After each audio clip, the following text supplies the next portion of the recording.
ज्वाला भड़का दी, देखो उसने वो पी। चमचों को ऑर्डर देकर बुलवाई उसने गोपी, और गोपी के चरणों में उसने धर दी अपनी टोपी। हाय धर दी अपनी टोपी। अरे फिर क्या हुआ? बताती हूँ। कॉमेडी के वीडियोस देखने के लिए हमारे चैनल को लाइक और सब्सक्राइब करें।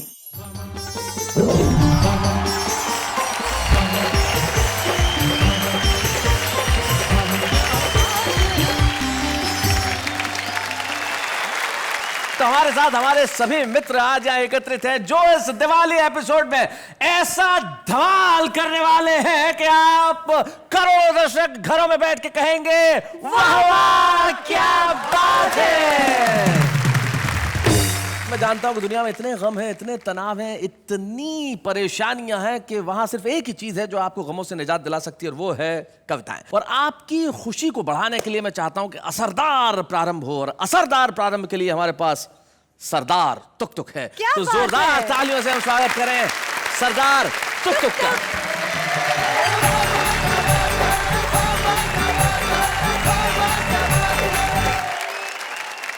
बरेली की काफी सारी चीजें मशहूर हैं। एक तो मैं खुद ही बहुत मशहूर हूं। फिर बरेली का सुरमा बहुत मशहूर है जी। बरेली का झुमका बहुत मशहूर है। हाँ। और एक बरेली का पागल खाना बहुत मशहूर है। नहीं, अभी ममता जी आगरा से आई हैं, ये मेरे को बोल रही थी कि नहीं नहीं आगरा का पागल खाना बड़ा है, पर मेरा फर्स्ट हैंड एक्सपीरियंस है। बरेली के पागल खाने में फैसिलिटीज बहुत हैं। अच्छा। नहीं, जिसने एक्सपीरियंस किया है उसको ज्यादा मालूम होगा। आप लोग ये मत समझें कि मैं वहां पे रहता हूँ, नहीं मैं आता जाता रहता हूँ। मेरा एक फ्रेंड है वहाँ। तो एक दिन मैं उससे मिलने गया तो मैंने देखा वो अंदर पागल खाने में एक लेक है, उसके अंदर दही डाल रहा था। अच्छा। मैंने कहा क्या कर रहा है? कहता देखते नहीं लस्सी बना रहा हूँ।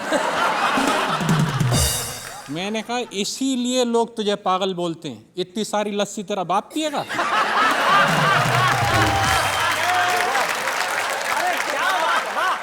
दिवाली का अवसर है इसलिए आपको सबसे पहले मैं भड़ाम रस में एक कविता सुनाता हूं। अच्छा, भड़ाम रस। रॉकेट से बोला ये बम, आग लगाते ही हो जाते हो सरगम। एक बार ट्राई करो, लीक से हटो। हाँ। कभी तो मर्दों की चौराट जोर से फटो। हाँ। रॉकेट बोला ये तेरे पिछले कर्मों की सजा है। अच्छा। कि भाड़ से फट जाता है। भैया फटने से कहीं ज्यादा मजा उड़ने में आता है।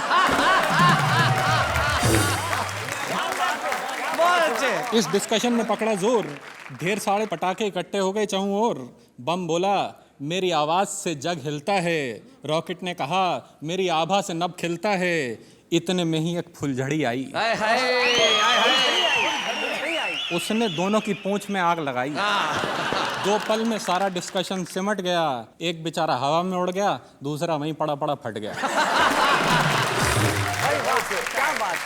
और इस कांड का सार क्या है? फुलझड़ियों से बच के रहना। फुलझड़ियों से बच के रहना, ये ऐन वक्त पे दगा देती हैं। कभी तो बम में लगा देती हैं आग, कभी रॉकेट से हवा में उड़ा देती। क्या बात है, वाह वाह वाह वाह वाह, बहुत अच्छे। ये कविता फुलझड़ियों से बच के रहना आपने इन्हें तो समर्पित नहीं की? इनके लिए मैं एक श्रृंगार रस की कविता कह देता। श्रृंगार रस की? जी जी, बहुत खुश होंगी ये। एक बार हम मंच पर खड़े कविता सुना रहे थे, श्रोता श्रृंगार रस में डूबे जा रहे थे। अच्छा। हमारे कंठ से कविता कामनी बही जा रही थी, परंतु हमारी नजर पहली पंक्ति के आगे नहीं बढ़ पा रही थी। अच्छा। क्योंकि पहली पंक्ति में बैठी एक बाला बार बार हमें देखकर मुस्कुरा रही थी। हाय हाय हाय। और लगातार अपनी सैंडल सहला रही थी। जब काफी देर तक ये प्रक्रिया नहीं रुकने पाई तो हमारी अंतरात्मा जोर से चिल्लाई। हमने कहा हे देवी, क्यों सेंटर की पॉलिसी अपना रही हो? ऊपर से मुस्कुरा रही हो, नीचे से चप्पल दिखा रही हो। हाँ। अरे अगर खुंदक आ रही है तो खुंदक उतारो, चप्पल उतारो और दे मारो। वो बोली कविवर आप व्यर्थ ही घबरा रहे हैं, शायद मेरा व्यवहार समझ नहीं पा रहे हैं। आपके श्रृंगार रस में गोते लगा रही हूँ, इसलिए बार बार मुस्कुरा रही हूँ। और मेरे पति कहीं गोते ना लगाने लगे, इसलिए ये सैंडल सहला रही हूँ। बहुत अच्छे।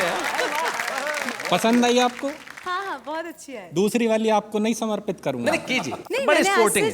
आप पहले सुन लीजिए, उसके बाद कहिएगा आपको चाहिए समर्पण कि नहीं चाहिए।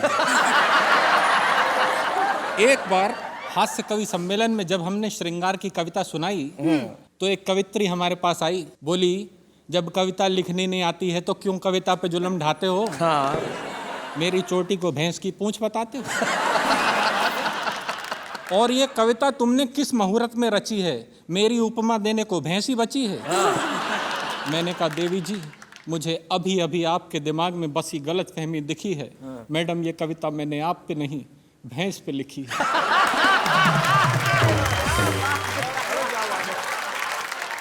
आप बोलिए, ये समर्पण इधर है या नहीं? नहीं, क्योंकि इसके बाद फिर वीर रस शुरू हो जाता है। सो आपको वीर रस की एक कविता सुनाता हूँ। जी। रात के 11 बजे थे। रात के 11 बजे थे। रात के 11 बजे थे। हम गली के नुक्कड़ पे खड़े थे। चारों तरफ सन्नाटा था, हमारे हाथ में आटा था। अच्छा। डर के मारे हमारी जान निकली जा रही थी। गली में रहने वाले कुत्ते की स्पेसिफिकेशन याद आ रही थी। गली में मिल जाए तो नुक्कड़ तक दौड़ाता था, कभी कभी तो बोटी भी नोच खाता था। क्या बात है। हमने गली में झांक के गौर से गली का मुआयना किया, फिर सावधानी पूर्वक गली में प्रवेश किया। आधे रास्ते पहुंच के हमें वो महाकाल नजर आया। हमें देखते ही जोर से गुर्राया। हम जहाँ खड़े थे वहीं थम गए। हमारे पांचों तंत्र एक साथ जम गए। हमारी हालत देख के वो हौले से मुस्कुराया, फिर हमारे पास तक आया, बोला अबे यार क्या करता है, आदमी होकर कुत्ते से डरता है? जा निकल जा। अच्छा। नहीं काटूंगा, सच्ची बोलता हूँ, पैर भी नहीं चाटूंगा। हमने कहा कुत्ता जी, आप तो शक्ल से ही जेंटलमैन नजर आते हैं। लोग बेकार में आपके बारे में उल्टी सीधी उड़ाते हैं और आपका नेचर तो इतना आला है। बोला चुप बे, इलेक्शन आने वाला है। वाह वाह वाह वाह, क्या बात।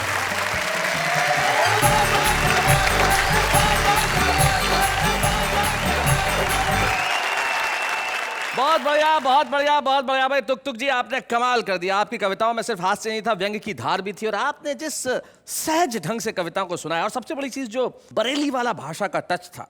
जैसे एक शायर थे, उनकी गजल का मिसरा था कि इधर चिलमन से ये झांकें, उधर चिलमन से वो झांकें। अब भीड़ देखी तो भूल गए, अब आगे की लाइन याद ही नहीं आ रही। बोले इधर चिलमन से ये झांके, उधर चिलमन से वो झांके, उधर चिलमन से ये झांके, इधर चिलमन से वो झांके। एक खड़ा हो गया, बोले लगा दे आग चिलमन को, न ये झांके न वो झांके। लेकिन आपने जो हंसी की कविताएं पढ़ के हमारे दिलों में झांका, वो कमाल का था। और ममता जी, अब आप इधर उधर मत झांकिए, ठाके मत लगाइए, क्योंकि जनता मेरी ओर ताक रही है। और आप क्यों बगलें झांक रही है? आप इधर आइए, आपकी बारी है ममता शर्मा।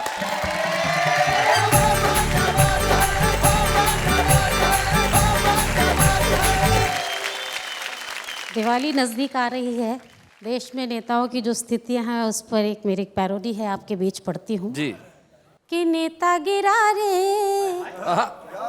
वोटों के बीच बाजार में, नेता गिरा रे वोटों के बीच बाजार में, नेता गिरा, नेता गिरा, नेता गिरा, हाय हाय हाय, नेता गिरा रे वोटों के बीच बाजार में, नेता गिरा रे।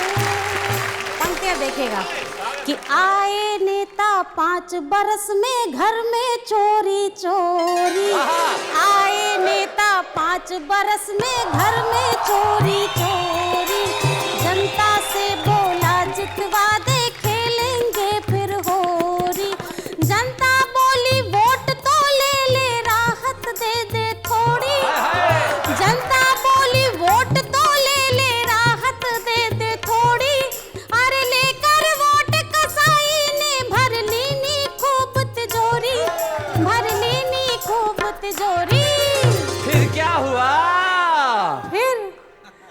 फिर नेता गिरा रे,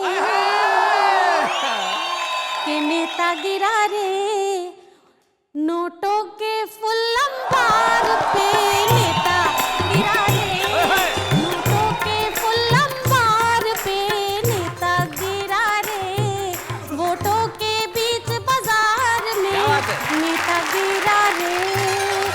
अगली पंक्तियों में आप लोग आनंद लेंगे कि चलती संसद में पल भर में नेता हुआ विलोपी, चलती संसद में पल भर में नेता हुआ विलोपी, तन मन में ज्वाला भड़का दी देखो उसने वो पी, तन मन में ज्वाला भड़का दी देखो उसने वो पी। चमचों को ऑर्डर देकर बुलवाई उसने गोपी। चमचों को ऑर्डर देकर बुलवाई उसने गोपी, और गोपी के चरणों में उसने धर दी अपनी टोपी। हाय धर दी अपनी टोपी। अरे फिर क्या हुआ? बताती हूँ। फिर नेता गिरा रे पायलिया की झंकार पे, नेता गिरा रे पायलिया की झंकार पे, नेता गिरा रे वोटों के बीच बाजार में, नेता गिरा रे। अंतिम पद जी। कि बोरा भर व्यापारी लाया जय हो रिश्वत रानी। बोरा भर व्यापारी लाया जय हो रिश्वत रानी। छर्रों से गुल छर्रों से तब खूब हुई मनमानी। छर्रों से गुल छर्रों से तब खूब हुई मनमानी। फिर स्टिंग ऑपरेशन में फंस गए राजा जानी। फिर स्टिंग ऑपरेशन में फंस गए राजा जानी, और गुपचुप खींची टीवी ने दिखला दी सही कहानी। दिखला दी सही कहानी। फिर क्या हुआ? फिर नेता गिरा रे सीधे ही जेल तिहाड़ में। नेता गिरा रे सीधे ही जेल तिहाड़ में, नेता गिरा रे वोटों के बीच बाजार में, नेता गिरा रे। क्या बात है, वाह वाह वाह वाह वाह।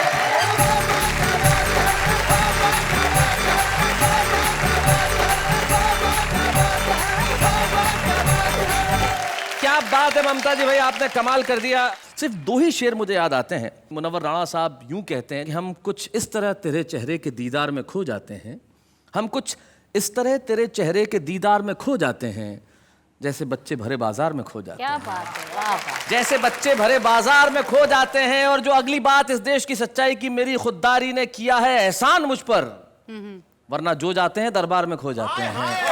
लेकिन हमारे बीच एक ऐसे कवि हैं जो दरबारों में खोए नहीं, उनकी कलम ने हमेशा सच लिखा। व्यंग की पकड़ रखने वाला एक ऐसा कवि जो सिर्फ कवि और कलमकार नहीं है, पत्रकार भी है। अपनी हास्य व्यंग की रचनाओं के साथ हमारे साथ हैं डॉक्टर सुरेश अवस्थी।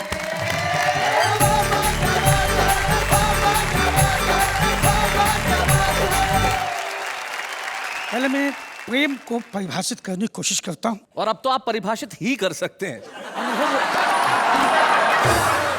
इसलिए कर सकता हूँ क्योंकि अनुभव बोलता है। जी अनुभव। समुद्र ने नदी से कहा कि कब तक कब तक कब तक, आखिर कब तक तू यूं ही मेरे खारे पानी में दौड़ दौड़ के गिरती रहेगी। वाह। तो नदी ने जवाब दिया, तब तक तब तक तब तक जब तक तुझ में मिठास न पैदा हो जाए। हाय हाय हाय हाय हाय भाई, क्या बात।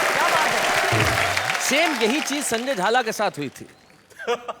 इनके पिताजी ने पूछा कि आखिर कब तक तो इम्तिहान देता रहेगा। इसने कहा तब तक जब तक मैं पास नहीं हो जाता।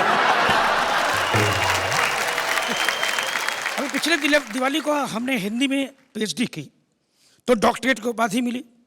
मैं डॉक्टर सुरेश अवस्थी हो गया। बाहर नेम प्लेट ठोक दी गई जी।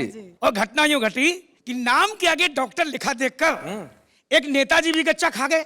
सुबह सुबह इलाज कराने हमारे घर आ गए। क्या बात। बोले जब से कुर्सी पाई है भूख जाने का नाम ही नहीं ले रही। अच्छा, क्या बात है, क्या बात। इतना खाया है और खाओ का संदेश दे रही है। पता नहीं पेट में क्या चल रहा है घपला। टीएलसी डीएलसी ईसीजी जांच करा ली, कुछ नहीं निकला। अब इलाज सुनना। मैंने कहा नेताजी चिंता मत कीजिए, ये डॉक्टर आपको बिल्कुल सही उपाय बताएगा। एक बार सीबीआई जांच करा लो, सब कुछ निकल आएगा। बहुत अच्छे। हिंदुस्तानी पत्नियां वैसे तो साल भर कोई ना कोई डिमांड करती हैं जी, लेकिन दिवाली हो तो फिर डिमांड बहुत बढ़ जाती है। और जब डिमांड बढ़ती है तो घरों में क्या स्थितियां होती हैं। मैं अपने आंगन से कविता उठा के आपको समर्पित करता हूँ। जी सुनिए। कि अभावों से ऊब कर, गरीबी में डूब कर, दिवाली के दिन पत्नी बोली खींचकर कि हे एलोपैथी दवाइयों के साइड इफेक्ट कि हे एलोपैथी दवाइयों के साइड इफेक्ट झूठ बोलने में माहिर, सपने दिखाने में परफेक्ट, हाँ मेरे बच्चों के तथाकथित बाप। बोले मेरे बच्चों के तथाकथित बाप, जिंदगी में कुछ नहीं करोगे आप, इसी शहर की छानते गए खाक। तुमसे तो ये अच्छे हैं जो टेलीविजन से कमा रहे हैं लाखों लाख।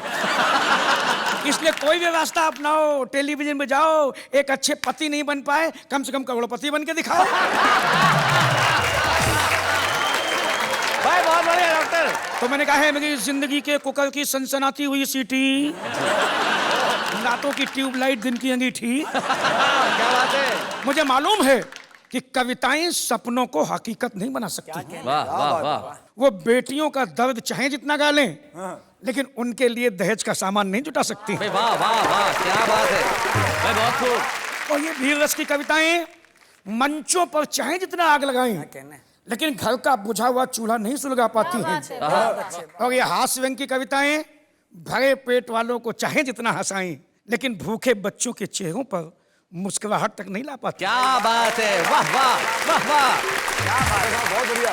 तो मैंने कहा बावजूद इसके तू मेरी कलम की स्याही को आबाद गति से बहने दे, मुझे करोड़पति मत बना, सिर्फ पति ही रहने दे। क्या बात है। तो और खींच के बोली, वाह रे गरम मसाला के फटे हुए पाउच। मेरे लिए आह, बच्चों के लिए ओह, पड़ोसियों के लिए आउच।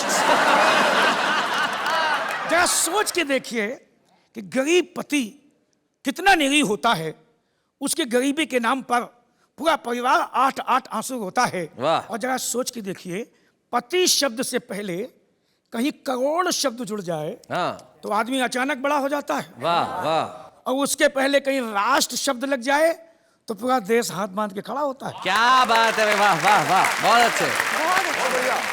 मैंने कहा ये मोहल्ला छाप दिमाग की अंतरराष्ट्रीय फितूर, हवन कुंड में जली हुई कपूर, तो मुझे गलत रास्ते पे ले जा गई है, टेलीविजन की ओर धकिया गई है।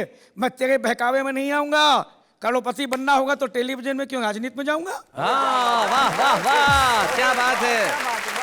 क्योंकि राजनीति में, व्यंग सुनिएगा, राजनीति में सिर्फ कमाल ही कमाल होता है, सुबह को भिखारी दास जाता है, शाम को करोड़ी लाल होता है। वाह वाह, क्या बात है। मैंने कहा पगली, राजनीति का लेन देन तो बड़ों बड़ों को नहीं दिखता है, वहां सड़े से सड़ा नेता करोड़ों में बिकता है। क्या बात है भाई, वाह वाह वाह, बहुत अच्छे। तो और खींच के बोली, वाह रे मेरी सुहाग की साड़ी के फटे हुए फाल। बोले वाह रे मेरी सुहाग के साड़ी के फटे हुए फाल, मिस्टर मुंगेरी लाल, नीति से कमा नहीं पाए, राजनीति से कमाओगे, घर चला नहीं पाए, उदेश चलाओगे। क्या बात है, क्या बात है, वाह वाह। बोले घर चला नहीं पाए, देश चलाओगे, कह देती हूँ करोड़पति बनने नहीं गए तो ढूंढते रह जाओगे। वाह वाह वाह, बहुत अच्छे। तो मैंने उसे समझाया, प्यार से समझाया, मेरी प्यारी भोली बन्नो, शोले की बसंती चिंगारी की सन्नो, तू तो मेरे लिए गोल्ड है, तू तो मेरे लिए गोल्ड कॉइन है, तू तो मेरी लाइफ है, तू ही मेरी लाइफ लाइन है। तो न केवल हटो जी, कैसी कैसी बातें बनाते हो, घर में मुझे लाइफ लाइन बताते हो, जैसे मुझे मालूम नहीं कि बाहर जाके कहाँ कहाँ लाइन लगाते हो। बहुत अच्छे। तो मैंने उसे और प्यार से समझाया कि बेमतलब की महत्वाकांक्षा मत पालो, ये अमीर बनने का कांटा मन से निकालो। क्या बात है। नहीं तो मैं विदेश चला जाऊंगा, खूब पैसे कमाऊंगा, तुझे रोज पैसे भिजवाऊंगा, लेकिन लौट के वापस नहीं आऊंगा। आहा, क्या बात। ये सुन के वो सुबह सुबह के रोने लगी, आहा, मेरे कंधे पर अपना सर रख के आंसुओं से मेरा कंधा भिगोने लगी। बोली आंसुओं को हम मिलजुल कर गंगा जल समझ के पी लेंगे, लेकिन अभी हम इतने एडवांस नहीं हुए हैं कि पैसे की खातिर अलग अलग होके जी लेंगे। क्या बात है भाई, वाह वाह। कि पैसे की खातिर अलग अलग होके जी लेंगे, इसलिए मेरे जाने जाना, मुझे छोड़ के विदेश मत जाना। नहीं नहीं तो मैं जीते जी हो जाऊंगी सती। तो आज से तुम मेरे शिव, मैं तुम्हारी पार्वती, मैं तुम्हारी पार्वती, मैं तुम्हारी पार्वती। भाई क्या बात है।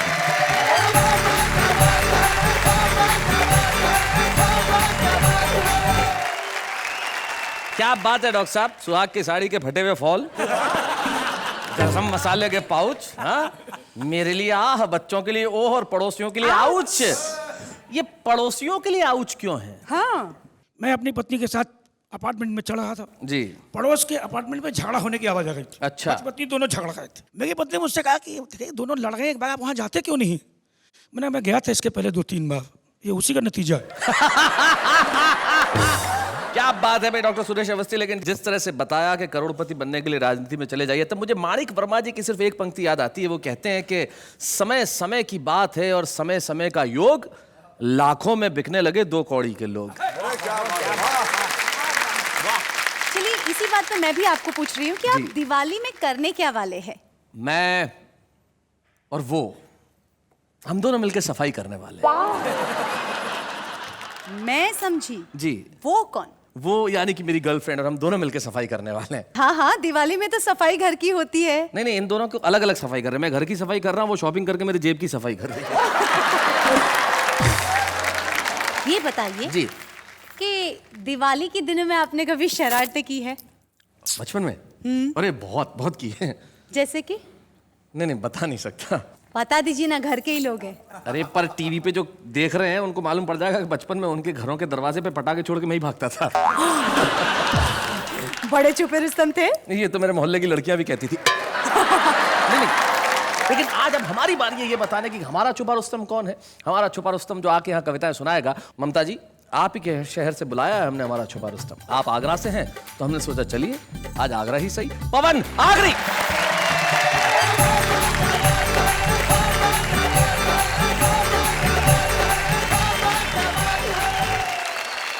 आप सभी को दीपावली की बहुत बहुत शुभकामनाएं।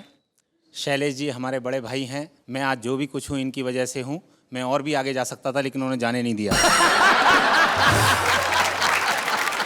कुछ कवि श्रोताओं पे जुल्म करते हैं। जी। इस तरह जुल्म करते हैं, एक श्रोता बन के मैंने कविता लिखी है कि एक कवि मंच पर अपनी कविता सुना रहे थे। टुक टुक जी, मतलब आप नहीं थे। एक कवि मंच पर अपनी कविता सुना रहे थे, श्रोताओं की सहन शक्ति के बाहर जा रहे थे। तभी कहीं से मंच पर एक जूता आया और कोई श्रोता चिल्लाया कि अरे मेरे बाप अब तो चुप हो जा, मंच से उतरकर कहीं सो जा, नहीं तो हमसे कुछ ऐसा हो जाएगा कि तू वापस जिंदा घर नहीं जाएगा। मगर कवि बोले मैं तो यूं ही कविता सुनाऊंगा, अरे जब तक दूसरा जूता मंच में नहीं आता मैं घर नहीं जाऊंगा। आप जानते हैं कि आज कुछ अंग्रेजी के शब्दों को लोग हिंदी का शब्द मानकर यूज करते हैं। जी। जैसे एक रेलवे स्टेशन की बात थी, मुझे एक ट्रेन के बारे में पता करना था। मैंने एक सज्जन से पूछ लिया, भैया ये पूछताछ कार्यालय कहाँ है? वो साहब काफी जल्दी में थे, बोले मुझे नहीं मालूम, साइड में जाके इंक्वायरी से पता कर लो। बहुत अच्छे। मेरी एक भतीजी है, वो कॉन्वेंट स्कूल में पढ़ती है। मैंने एक दिन उससे पूछ लिया कि बेटा तेरी पढ़ाई कैसी चल रही है? बोले अंकल बहुत अच्छी चल रही है। मैंने कहा और हिंदी की? बोले हिंदी की भी बहुत अच्छी चल रही है। तो मैंने वैसे ही उसका सामान्य ज्ञान जानने के लिए उससे पूछ लिया कि अच्छा बेटा महादेवी के बारे में तुम कितना जानती हो? 15 मिनट तक सोचती रही। बोले अंकल मैं कंफर्म तो नहीं हूं, पर मुझे लगता है कि महादेवी श्रीदेवी की बड़ी बहन का नाम होगा। बहुत अच्छे। आप किसी रिक्शे वाले से कहिए, बोले भैया विश्वविद्यालय चलेगा? बोले साहब ये क्या होता है? बोले यूनिवर्सिटी चलेगा? बोले साहब ऐसे बोलिए ना हिंदी में। क्या बात है, वाह बहुत अच्छे। लोग जो जब भी परीक्षाएं देते हैं हिंदी की, 4, 5, 6 कवियों की जीवनी याद कर लेते हैं। जब एक लड़का जिसको परीक्षा के अगले दिन तक जब उसे किसी कवि की कोई जीवनी याद नहीं हुई, तो उसने उन कवियों की जीवनी की नकलें तैयार की, उसे शरीर के प्रत्येक अंग में छुपाया और वो पर्ची पकड़ी गई। मैं कविता शुरू करता हूं। जी बताइए। कि बोर्ड की परीक्षा का सालाना सत्र, हिंदी का आया प्रश्न पत्र, सभी परीक्षार्थी पेपर हल कर रहे थे, कुछ अकल से और कुछ नकल कर रहे थे। तभी एक छात्र ने छोटी सी पर्ची निकाली, उस पर कुछ उड़ती सी नजर डाली, लेकिन निरीक्षक की नजर से वो बच नहीं पाया। उसने वो छात्र से उस पर्ची को छुड़ाया और पर्ची को पढ़कर तो उसके छक्के छूट गए, हिंदी के कवियों के भाग्य फूट गए। उस पर्ची में लिखा था कि कबीरदाजी मोजे में, सूरदाजी बाह में, तुलसीदास बेल्ट में, बिहारीलाल पाँव में, महादेवी आस्तीन में, पंत जी अगल में, प्रसाद जी कॉलर में, नलाल जी बगल में। क्या बात है। और शेष के लिए एक छोटी सी पर्ची घड़ी के डायल में, जिसमें हिंदी साहित्य का इतिहास मिल जाएगा। और नकल करते यदि पकड़ा गया तो एक बड़ा नोट पीछे की जेब में जिसे पाकर निरीक्षक खिल जाएगा। क्या बात है, बहुत अच्छे। हमें देखकर उस लड़के की बुद्धिमत्ता पर बड़ा आश्चर्य हुआ कि देखो ये लड़का कितना दूरदर्शी है। अरे हम सबसे ज्यादा मर्मस्पर्शी है। यदि अब बड़ा होकर कुछ नहीं बन पाया तो जरूर यह नेता बनेगा और हम जैसे शिक्षित बेरोजगारों का प्रणेता बनेगा। यह देखते ही देखते हमसे बहुत दूर निकल जाएगा और हम जैसा युवा इस शिक्षा की चक्की में पिसता ही रह जाएगा। क्या बात है, वाह वाह वाह वाह। बहुत अच्छे पवन, बहुत बढ़िया सुनाई आपने कविता। इसमें व्यंग के सरोकार थे। हमारे एक मित्र हैं, वो कहते हैं कि मैंने आज तक अपनी लाइफ में एक भी वर्ड इंग्लिश का यूज नहीं किया। एक भी वर्ड इंग्लिश का यूज नहीं। ये हमारी भाषा की स्थिति है, लेकिन आपने उस भाषा के हमारे सरोकारों पे व्यंग किया और आप एक छुपे रुस्तम के तौर पर यहाँ आए। आज जो एक प्रोत्साहन चिन्ह आपको हम प्रदान कर रहे हैं, वाह वाह क्या बात है कि मंच से आप कल सारी दुनिया में अपनी पताका फहराएंगे। हम बड़े खुश हैं आपको ये प्रोत्साहन चिन्ह देते हुए। पवन आगे।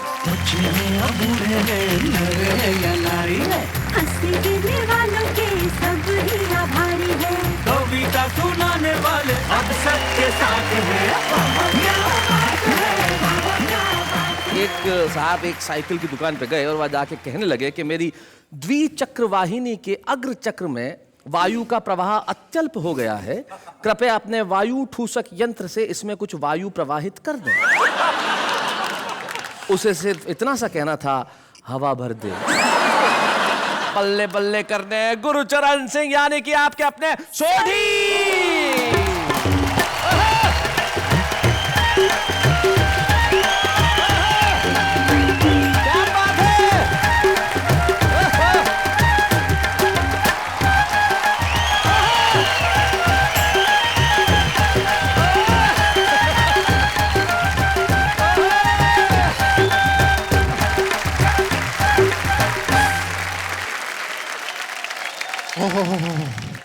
मजा आ गया मेहता साहब।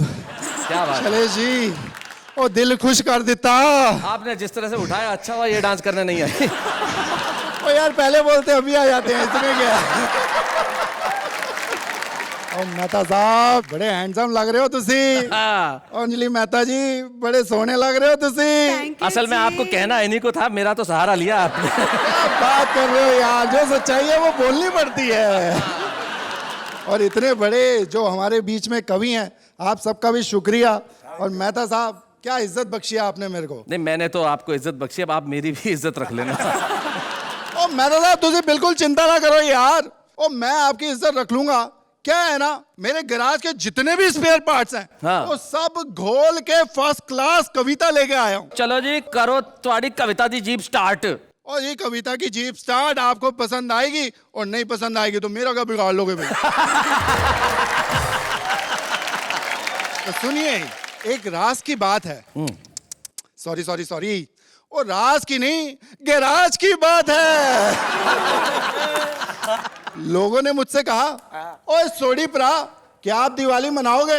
अच्छा। हमने कहा जिस दिन अखबारों में ये खबर छपेगी डीजल और पेट्रोल की कीमतें कम होने वाली है, अपनी तो उसी दिन दिवाली है। हाय हाय क्या बात है भाई, बहुत अच्छा। यारों बस एक बात शेयर करता हूं और फिर जाना चाहूंगा। मैं दिल्ली से मुंबई दिवाली वाले दिन ही निकला था, 9 नवंबर 2007, और मालिक की कृपा से मुझे तारक मेहता का उल्टा चश्मा मिला और आप सबका प्यार मिला। क्या बात है भाई, वाह वाह वाह वाह। Thank you. चलो चक दे पटे, बल्ले बल्ले बल्ले बल्ले बल्ले।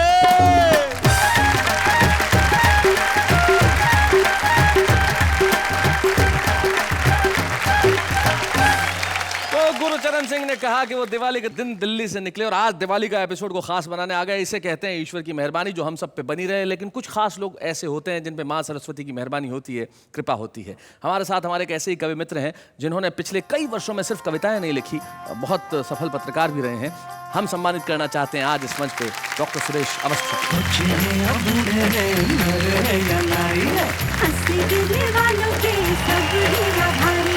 कविता सुनाने वाले अब सबके साथ हैं। आज बड़ी खुशी की बात है, डॉक्टर सुरेश अवस्थी की बिटिया निष्ठा नहीं डॉक्टर निष्ठा तिवारी और उनके दामाद डॉक्टर आरबी तिवारी यहाँ उपस्थित है।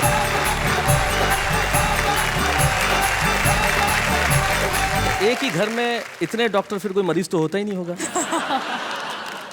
लेकिन तिवारी साहब आपसे जरूर जानना चाहूंगा कि क्या सोच के आपने इस घर में रिश्ता किया? मैं अपनी स्टूडेंट लाइफ से ही कवि सम्मेलनों का बहुत शौकीन रहा हूँ और लखनऊ विश्वविद्यालय के छात्रावास में रह के मैंने अपनी पढ़ाई पूरी की है जी। वहाँ जब भी कवि सम्मेलन लखनऊ महोत्सव में हुआ करते थे मैं जरूर सुनने जाया करता था। पापा जी को भी मैंने शादी से पहले ही सुना था। बात मेरे मन में ये भी थी कि ये शादी कर लेने के बाद मुझे कवि सम्मेलन तो कम से कम बहुत अच्छे सुनने को मिलेंगे। अच्छा। और साथ ही साथ आपको ये भी कहना चाहूँगा, इन 8 सालों में कवि सम्मेलन सुनते सुनते मैं इतना सुनने का आदी हो गया हूँ कि घर में भी सिर्फ सुनता हूँ। भाई बहुत अच्छे। तो जब आप इनके कवि सम्मेलन सुनते हो तो कहते ये ससुरा बहुत सुनाता है, इसे ससुर बनाऊंगा। निष्ठा, आप अपने पिता के लिए कुछ कहना चाहेंगी? हम उनके लिए 4 लाइनें आपसे बोलना चाहते हैं। जरूर जरूर सुनाएं। जिसकी माटी में हम खेले वो आंगन वो गांव है पापा, जिनके बल से चलना सीखा, जिनके बल से नापी दुनिया, वो पावन से पाँव है पापा। क्या बात है। हंसी खुशी ऊर्जा और उमंग जिनसे मिलती है हमको हरदम, वो सघन शीतल छाँव है पापा। क्या बात है भाई, वाह वाह वाह वाह। बात त्योहारों की है तो त्योहार खुशी बांटने का प्रतीक है, खुशी बांटने का दिन है। तब एक शायर के 2 शेर मुझे याद आते हैं जो मैं जाते जाते कहना चाहता हूँ। वो कहते हैं कि बेशक तू स्वीकार न कर लेकिन छिप कर वार न कर, और भूख गरीबी उसके घर अपने घर त्योहार न कर। तो हम चाहते हैं कि त्योहार हम मिल के मनाएं। कल हम मिल के मनाएंगे ठीक रात 10 बजे हंसी और खुशी का त्योहार, और कहेंगे वाह वाह क्या बात है।